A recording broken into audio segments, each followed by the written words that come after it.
David? Il est au même... Il a changé de spot! Comment ça va, Dave? Ça fait 2 minutes que je parle, mais vous répondez pas.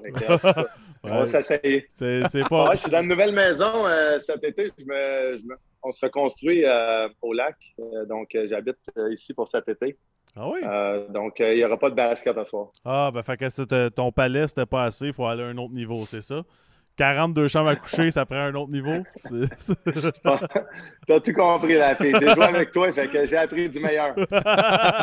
Comment ça va, Dave? On est content de te voir. T'as eu, Ça fait trop longtemps. Ça fait trop longtemps. Un esti de saison que tu as eu encore, là. Sérieusement. Merci, là. regarde. On a essayé de connecter un peu, là, mais là, vous travaillez tous les soirs, les boys. J'ai essayé d'amener la vie au F1 en fin de semaine, mais regarde, t'as-tu des journées de congé des fois à la PI? Ouais, faut que je demande à Tender. Je suis marié 2 fois, moi, hein, fait que j'ai Tender puis ma femme. J'ai 2 permissions à avoir pour sortir. T'es correct, moi je n'ai 4. Ouais, t'as bien raison, Tender. Hey, parle-nous un peu de ta saison, Dave. Tu sais, une équipe jeune, mais vous étiez tellement bon. Puis le timing est bon. Là, vous avez joué contre l'Avalanche. Il y a juste vous autres qui avez réussi à y battre en série 2 fois de suite. Là. C'est quand même exceptionnel. Parle-nous de cette équipe-là un peu. Là.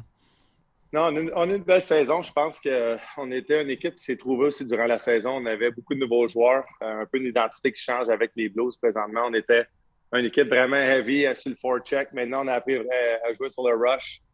Des gars comme Kyrou, Tarasenko, Bushnevich qui est arrivé de New York. Ça a un peu changé l'identité de notre équipe. On a appris à se trouver durant la saison. Puis j'ai aimé notre performance en série. Si notre gardien de but ne se blessait pas, je pense qu'on avait une chance legit de battre Colorado. Trouvais-tu que ça commençait à ressembler à l'année où vous avez gagné la Coupe? On s'en allait nulle part, puis à un moment donné, vous prenez contrôle de la situation? Oui, non, exactement. Je pense que si tu lisais ce que les vétérans disaient dans les médias là, avec 2 mois à faire, c'était on n'est pas prêt pour jouer le match de série, on ne joue pas de la bonne façon, etc., etc. On a vraiment trouvé notre game au bon moment. Non, c'était juste là, vraiment à plate de voir notre gardien de but tomber au combat. Je pense que sans ça, là, on avait vraiment une chance. T'as-tu changé quelque chose dans ton training, dans ta façon de te préparer pour, année après année, on dirait surprendre tout le monde? Ouais, ben c'est ça que j'ai tout le temps été un underdog dans ma vie. Là, fait que c'est pas nouveau. J'aime ça prouver aux gens que je suis capable de continuer de m'améliorer, incluant mes entraîneurs, mon directeur gérant. Là, c'est pas compliqué. Je veux pas là, à 34 ans. Je pense qu'ils s'attendent à un déclin à un certain moment. Puis moi, ben j'essaie de pousser ça le plus loin possible. Qu'est-ce que j'ai changé dans mon entraînement? Honnêtement, j'ai pas vraiment grand-chose. J'ai vécu des moments difficiles avant mon hockey dans la Ligue nationale. Quand j'ai joué avec l'API à Pittsburgh, j'étais un peu dans un creux. Ça aurait pu finir pas mal drette là. J'ai trouvé le moyen de m'en sortir. Puis c'est comme si je veux pas regarder en arrière. Je veux pas regarder vers la fin de ma carrière. Puis je me suis seté dans une position que, là, avec les agents libres ou essayer de re-signer évidemment avec Saint-Louis. Voir comment ça va aller de ce côté-là, mais sinon, je suis dans une bonne position, peu importe quoi. Mais Dave, tu parles d'être un creux dans le temps que tu jouais à Pittsburgh, puis tu sais, on parle souvent au podcast, c'est de la pression pareil, puis c'est difficile de jouer avec des gars comme Crosby et Malkin. Tu penses que ça a été ça un peu le problème, que tu te mettais de la pression? Ben, j'ai pas peur de la pression, mais je suis arrivé de Edmonton, ça avait pas vraiment bien été, étant donné que l'équipe gagnait pas. J'étais rendu dans un moment dans ma carrière que je voulais gagner. Ça faisait 6-7 ans déjà, j'étais dans la Ligue nationale. J'aimais pas la position de l'équipe, j'aimais pas l'identité qu'on voulait jouer avec à tous les soirs. J'ai eu une opportunité en or d'aller jouer avec 2 des meilleurs joueurs là, de l'histoire de la Ligue nationale. Puis, tu sais, quand le directeur gérant Jim Rutherford m'a appelé, il me dit « Regarde, c'est pas compliqué, tu vas jouer avec Crosby ou avec Malkin, on va voir qui ça va cliquer. » Tu sais, dans ta tête, tu te dis « Bon, ben, parfait, il va en avoir 25-30 dans le but. Sans trop forcer, mais ça a bien commencé quand je suis arrivé là. Je me rappelle, j'étais sur le premier power play à m'amener Christopher Letang. On a une bonne chimie ensemble en power play. Il s'est blessé. Hey, deux coconuts ensemble. à partir de ce moment-là, ça a commencé à descendre. Puis là, quand la pierre est arrivée avec l'équipe, ben, ça a continué. Je vous ai pilé sa tête. Non, mais qu'est-ce que je trouve triste pour moi de cette chance-là que j'ai eue, c'est que c'était la première fois que je jouais avec des Québécois. J'étais tellement excité. À Saint-Louis, il n'avait pas pantoute. Edmonton, il n'y en avait pas eu non plus. Puis, autre que ça, autre que mes performances sur la patinoire, j'ai adoré l'organisation, j'ai adoré les gars. Ça n'a pas fonctionné. je pense que je l'ai peut-être mentionné à le passé, mais quand Jim Rutherford m'a assis dans l'avion, on arrivait de Tampa Bay. Il était peut-être 1h, 2h du matin, puis il dit assis-toi avec moi, tous les joueurs continuent de sortir. Là, j'étais comme, ouais, c'est pas bon signe habituellement. Je jouais tellement pas bien, j'aimais pas comment je jouais. Je me dis, bon, il met ses waivers. Finalement, ils m'ont échangé en Anaheim. Ça a été la meilleure affaire qui m'est jamais arrivée. Puis en suis reconnaissant aussi d'avoir trouvé un deal pour moi. Il y a peut-être des GM qui m'auraient juste enterré, exactement, c'est le bon mot. Puis Merci. pas me donner une autre chance. Donc, c'est rare que je te donne du crédit là. Merci. Ça fait déjà 2 on fois. commence pareil, ça sur le bon pied. Ça fait 2 fois en ouais. 2 shows qu'il me donne du crédit. Hein, juste, vous dire. Ouais. C'est plate qu'il te le donne comme animateur puis non comme joueur. C'est pas grave. C'est pas grave. À un moment donné, on va aller le battre au basket chez eux. Exactement. Là, les boys, il va falloir que vous redescendez dans le coin. Mais ça a été le fun de jouer avec Lappy. Je veux pas à jouer contre plusieurs années. Je ne l'aimais pas tant que ça, pour être honnête. Je ne suis pas ça qu'il m'aimait. Mais nos femmes sont devenues chums. On est devenus amis ensemble. Puis regarde, c'est quoi, avec une relation qui suit encore. C'est le fun. Exactement. Ça valait la peine de sacrifier ma carrière pour que toi, ça monte d'un autre niveau. C'était cool pareil. Je suis content quand je te vois à la télé. Je dis, je vais prendre le bullet. T'as pas de trouble. Ben, les boys, j'aime bien vos annonces, Rona, pour de vrai. Là. Vous faites une méchante bonne job. Surtout quand Tender il est dans le jardin et il dit, je vais planter un petit piment, mon chum Max. Celle-là, je l'ai bien aimée. C'est vrai, puis tu le reconnais, hein? Tu l'as reconnu, je savais que Dave allait être content parce que c'est là qu'il s'habille. Chéro, là. C'est qui est épais. Il est calme. Ça avait une question? Oui, j'avais... Max, tu savais qu'il vous donne de l'argent là, pour faire les annonces. Fais attention à ce que tu dis. Sinon, c'est moi qui va prendre ton spot. Moi, y aller avec Thunder. J'ai juste un 6 mois de no compete. Ah, bon, on l'a dit dans le contrat. Un piment pour un cocombe, ça marche. Ça commence pareil comme 2 graines. Bon, ils ont encore de bonheur, les boys. Ils ont fait attention. Là.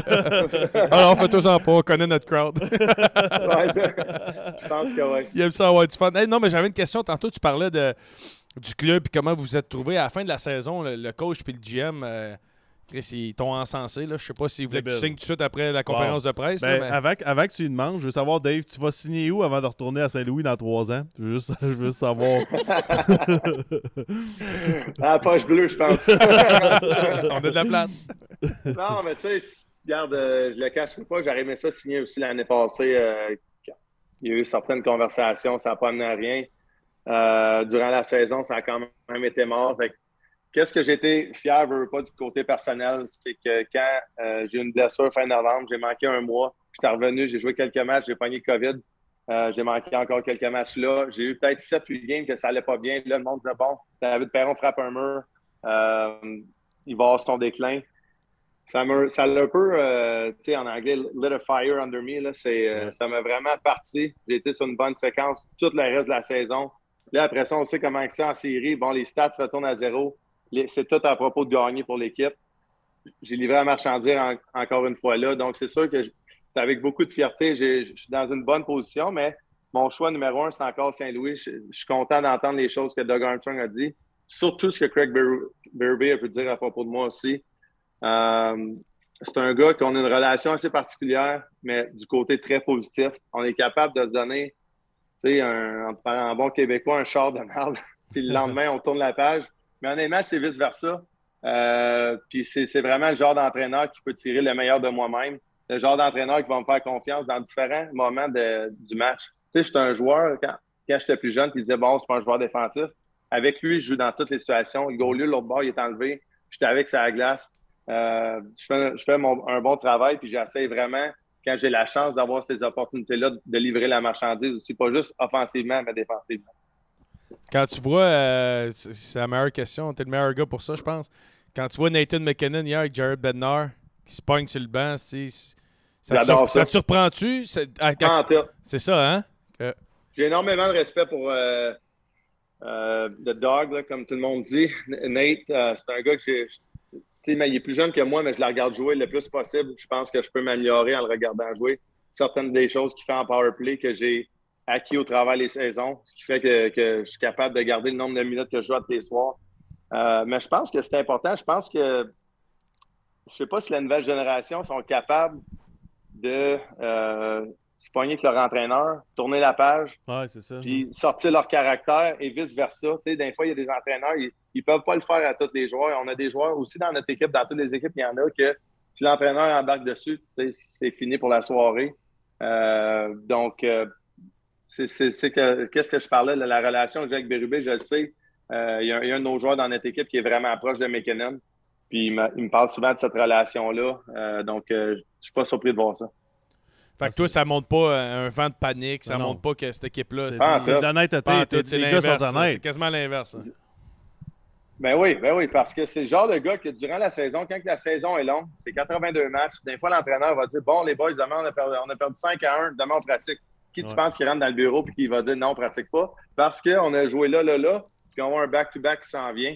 Puis si tu veux qu'on gagne les 2 games, je pense pas que ça vaut ça. Là, c'est sûr que des fois, il y a des conversations, le ton lève, etc.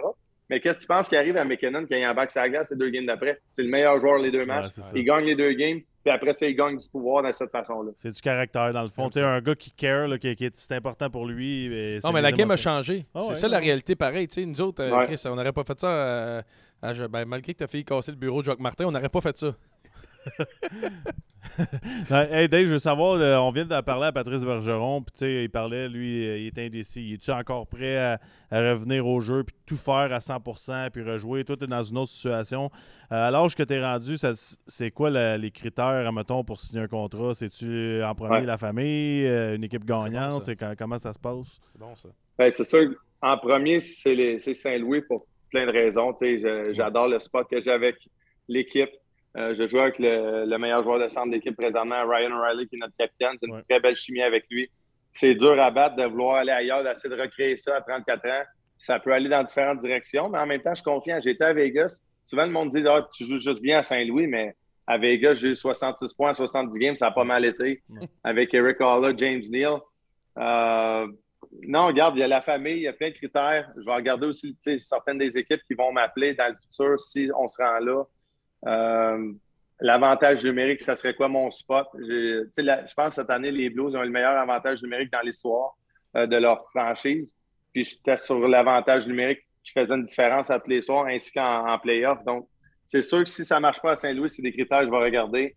Puis je suis conscient que ce n'est pas tout le monde là, qui peut me donner ça. Non seulement à 34 ans, il va y avoir plein de choses. Mais encore une fois, là, je ne focus pas vraiment là-dessus encore. C'est sûr que si on se rapproche vers là, je vais avoir des conversations, je vais avoir avec Alan Walsh, tranquillement pas vite, mais pour le moment, c'est retourner à Saint-Louis, la famille, des enfants. Notre fille, elle a 5 ans, notre gars va avoir 7 ans cette année en juillet. C'est des belles années pour moi de jouer au hockey. Je suis tellement chanceux, les boys, de regarder dans le coin dans le warm-up. Puis moi, tout le monde me sait, je ne suis pas superstitieux pantoute, je ne fais jamais les mêmes affaires. Non, c'est pas vrai. J'ai pas mal ma routine. Puis, je pense que c'est le cas que j'ai appris un peu de ça. Il m'a rendu un peu freak avec ma routine. Je veux tellement faire la même affaire tout le temps. Ça me met quasiment à grave. Et vu que ça va bien depuis plusieurs années, je ne déroge pas de ça. Mais quand je vois ma fille dans le coin de la Zamboni, puis qu'elle me regarde, puis qu'elle m'envoie la main littéralement à toutes les minutes pendant 16 minutes du warm-up, c'est dur de ne pas y envoyer la main 6-7 fois. Là, c'est ça. Ouais. Donc, puis je sors tout le temps dernier de la patinoire. Souvent, je vais lui porter une rondelle dans le coin aux 2 enfants. Le lendemain matin, ils se lèvent, la rondelle est sur le comptoir, ils viennent me voir et disent « Hey, tu nous as donné une rondelle hier. » Oui, je sais. C'est des moments magiques qu'eux, ils vont se rappeler. Ah, c'est ça. Puis, tu sais, on a gagné la Coupe de 3-4 ans, là, 4 ans maintenant. Je ne veux plus vivre dans le passé. J'aimerais revivre une autre run avec eux autres. Mon gars, cette année qu'on a pleuré, il réalisait qu'on n'allait pas gagner la Coupe cette année. Il pleurait tout le long en retournant à la maison. Puis j'ai dit « Écoute bien, cet été, on va s'entraîner plus fort, on va shooter des pucks, puis tu vois, on va gagner l'année prochaine. » Le genre de choses que je fais, moi, l'été. Ouais, c'est ça. Non, mais c'est cool, pareil, ce que tu viens de dire, parce qu'à Montréal, par exemple, on a critiqué Carey Price qui allait dans le coin et qui saluait tout le temps sa famille. Mais là, lui, il l'a fait pendant le jeu. Là. Non, je sais, mais on disait, il est-tu concentré ou il est pas? Oui, c'est sûr. Il y avait un puck qui est surtout. Il l'a donné à sa fille, la puck, Chris. Pendant la game. Non, mais c'est des beaux moments pareils. Ça, c'est important aussi. Puis ça doit faire plaisir aux coéquipiers de voir les relations avec les kids et tout. Oui, c'est ça, exactement. Puis je me trouve chanceux d'avoir joué dans différentes façons là, dans la Ligue nationale, en tant que jeune, en tant que début de vétéran. Puis là, maintenant, tu tombes à un autre niveau. Je n'ai pas besoin d'avoir une lettre sur mon chandail pour savoir que je fais une différence dans l'équipe. Quand l'entraîneur parle aux gars de l'équipe pour savoir le plan de la semaine, etc., il va venir me parler toutes les fois. Je suis dans une bonne position. C'est pour ça qu'il y a plein de critères à regarder autres qui est évidemment la sécurité, les contrats, la longueur, l'argent, etc. Mais ça fait partie de ça aussi. Non, mais au final, tu sais, t'es un gamer, puis t'es un gars offensif aussi qui a trouvé une chaise, puis que t'as du monde qui t'aime. C'est tough en esti pareil de dire, pas si t'en viens à Montréal, puis qu'ils te mettent avec peu importe qui, que tu vas scorer, puis ça va bien aller. Là, tu sais, là, t'as une chaise que tu sais que t'as du succès. Ouais. C'est tough en tabarouette comme joueur de sortir de ça pareil. Là. Ben, tu sais, j'ai un style particulier pareil. Thunder, tu le sais, on n'est pas les meilleurs patineurs. Pourquoi tu dis ça, Guillaume? Moi, je le sais. Là. Alors, remarque que cette année, regardez le but contre Pittsburgh que j'ai fait. J'ai des joueurs de défenseurs, Madison, puis regarde. Moi, j'ai débordé un gars dans ma carrière, c'est Darren Hatcher. Chris, j'étais fier. J'étais comme, Chris, il est là, lui. Il était à genoux. C'est ça. Mais non, mais je suis fier. Puis maintenant, on dirait, la game a été pendant plusieurs années, vitesse. Il regardait rien que ça. Là, il y a des gars comme Corey Perry, Joe Pavelski, moi-même, qui tirent un peu leur épingle du jeu de différentes façons. Puis, moi, je suis le plus grand fan de Corey Perry. À chaque fois, si tu as un but l'année passée pour Montréal, cette année pour Tampa Bay, je suis comme, let's go. Ça fait bien paraître, tout le monde. Puis, ça prouve qu'on est encore capable de jouer la game, qu'on a une place dans la ligue. Puis, quand justement, j'étais à Pittsburgh, c'était de quoi qui était sur mon dos constamment. Ça m'a beaucoup affecté. Pour de vrai, ça aurait peut-être pas dû autant. J'aurais peut-être juste dit laisse faire, mais je n'étais pas dans la position avec l'entraîneur d'avoir la relation que j'ai aujourd'hui. Dire get off my back, laisse-moi tranquille. Ouais. Puis de m'en foutre s'il ne le faisait pas, puis j'allais trouver mon. En tout cas, il y a plein de façons de voir les choses, là, mais c'est ça. J'ai une dernière question, moi, de mon côté, Perry. Je veux savoir. Tu parles de la game, justement, que tu es content de voir Perry et des gars, peut-être le coup de patin, c'est pas comme McDavid, McKinnon qui contrôle la game. Trouves-tu qu'à un moment donné, ça va revenir vers ça? Parce que moi, je trouve que les jeunes qui arrivent sont tous vite, mais ils sont tous comme moi, mettons. Ils voient rien, puis ils foncent partout, puis ils n'ont pas de... Non, mais ils n'ont pas de hockey IQ. Tu trouves-tu que... Non, mais tu trouves-tu que les gars comme toi, ça va revenir, ça, cette tendance-là? Ben, c'est sûr que côté selfish, j'aimerais ça, mais... Je pense qu'il va y avoir un bon mix de tout qui va arriver. C'est sûr que maintenant, la nouvelle génération qui arrive, il y a beaucoup de la POC, sa rondelle en arrière, sa palette en arrière du but. Moi, pour vrai, j'aime ça. Je suis pas contre ça pantoute. Et je sais qu'il y a des gens, des analystes qui ont déjà parlé contre ça, puis qui étaient là, ça fait pas partie du hockey. Moi, ça me dérange pas que les gars fassent ça. Le Michigan, tu parles, toi? Oui, exactement. Okay. Mais... Regarde, c'est pas compliqué. Je pense qu'il va juste avoir un bon mix de tout ça. Là. À un moment donné, il ne peut pas juste avoir de la vitesse. Puis les gars comme Corey Perry et Pavelski, il y en a plein dans la ligue qui sont capables de démontrer qu'ils font encore partie de la game en ce moment. Ma question, moi, c'est est-ce que tu es rendu à 34, ça fait quoi, 10-12 ans, tu es dans la ligue si c'est pas plus? Est-ce que tu le sais qu'il en reste moins que tu en as fait? Là? Tu y penses-tu des fois à. On parlait à Patrice tantôt qui est en réflexion. Ça t'arrive-tu aussi de dire, Chris, ça s'en vient? Ça s'en vient à maudit. Puis quand j'ai signé mon dernier contrat, j'avais 4 ans. Je me suis dit, je me donne une chance à 1000 matchs. Ça va me rendre à 15 ans dans la Ligue nationale, parce que je suis fier de ça. Puis avec l'année COVID, les saisons plus courtes, des blessures, là, je suis dans 900 quelque chose, vers le haut du 900. Donc, c'est sûr que c'est de quoi que j'ai en tête. C'est un autre rêve que j'ai de me rendre là. Puis, tu sais, je devrais me rendre là, mais tant que je ne l'ai pas fait, je vais comme me garder une petite chaîne tout le temps. Donc, c'est sûr que c'est pas de quoi je prends les gens. Là. Non, c'est beau. Fais pas tous tes rénaux pour mettre le bâton de 1000 matchs assis sur ton foyer. Là. Non, mais. C'est pas grave. Je trouve que, honnêtement, le Pop qui est là, c'est vraiment une des carrières sous-estimées. C'est un esti joueur de hockey. Je le regarde, t'es fatiguant avec le puck, t'es au drag, tu picasses tout le monde, t'es fatiguant, t'es cœur. Ouais, mais tu sais, ce que le monde ne comprenne pas, les petits patins blancs, en plus, il faut te dire, là. Pour mettre des patins blancs, il faut être du skill. Perron pour Kovalev. Non, sérieusement. Là. Non, mais ce que le monde ne comprenne pas, c'est probablement le gars le plus passionné que j'ai vu dans ma vie. Oui, on allait Chris à bout de souffle, c'était le concours d'échappée, puis il se préparait un mois d'avance pour battre tout le monde parce qu'il voulait gagner. Mais c'est ça. Mais les jeunes disent il est bon. Il y a une Coupe Stanley. C'est ça. Mais tu sais, quand on parlait du balance du skill versus la vitesse versus les gars qui peuvent amener une différente aspect à la game, je pense qu'on le voit en play-off de plus en plus. Là, dans la saison régulière, il y a plus la rush game. C'est plus la vitesse qui est en priorité. Mais quand les playoffs commencent, on voit la différence des gars comme moi qui peuvent faire une différence. Puis c'est sûr que je vais me pomper tailler un peu sur votre show, les boys, mais je pense qu'il va tout le temps une place pour les gars. Oui, je suis d'accord avec toi. 100%. OK, pour finir, qui va gagner ça selon toi? Tampa Bay, Colorado. Tu as joué contre Colorado. Là. Ouais. Tampa sont... Ils m'ont vraiment surpris à la dernière série quand ils perdaient 2-0. Tough question for UFA. Ouais, c'est ça. Non, mais qu'il y a besoin d'un righty sur le power play. Bon, ils ont Stamkos, ils ont Braden Point. Colorado va gagner. OK, ils n'ont pas besoin de moi. Ils ont Macar puis McKinnon. Ils ont Macar puis McKinnon de l'autre bord. Bon, finalement, je ne suis même pas sur le power play. Non, ben regarde, Colorado m'ont vraiment impressionné. J'ai vu la drive de certains gars aussi qui n'ont jamais gagné. Un gars comme Manson, Coglianos, des gars, j'ai joué avec eux. Mais malgré de l'autre bord de la médaille, c'est Corey Perry, j'ai joué avec lui, Pat Maroon, Belmore. Je serais tellement content pour peu importe qui n'a pas gagné la Coupe Stanley encore. Puis, le gros Pat Maroon, il est sorti. Il était carré, man. Il nous fait rire, nous autres. Là. Ah ouais, c'est une autre histoire spéciale. C'est un gars qui s'est trouvé une niche avec son entraîneur. Il jouait au Junior A avec lui à Saint-Louis dans le temps, qui est comme Junior 3 un peu au Québec, comme moi j'ai joué. Puis, regarde, il a trouvé un spot. Il était quasiment dehors de la Ligue nationale. Puis, il est rendu à 3 Coupes Stanley, 4e finale de ça. Donc, c'est impressionnant. Wow. Mais tu sais, je me suis pas trop mouillé, les boys. Là, mais non, tu fais bien, tu fais bien. Honnêtement, j'aime les deux équipes. Tu fais bien. J'aime ça. Ouais, mais on aimerait ça que tu nous dises qui tu penses mais je vais te dire une différence que moi, j'ai trouvé difficile de jouer contre Colorado. Ils ont changé leur désavantage numérique, un style de jeu que dans les années à la API, ils ne jouaient pas. Ils ont changé tranquillement, pas vite, dans les 2 dernières années. Il y a des équipes comme Washington, nous, à Saint-Louis, Détroit. Il y a de plus en plus d'équipes qui vont vers ce style-là. Puis ça ralentit le puck movement.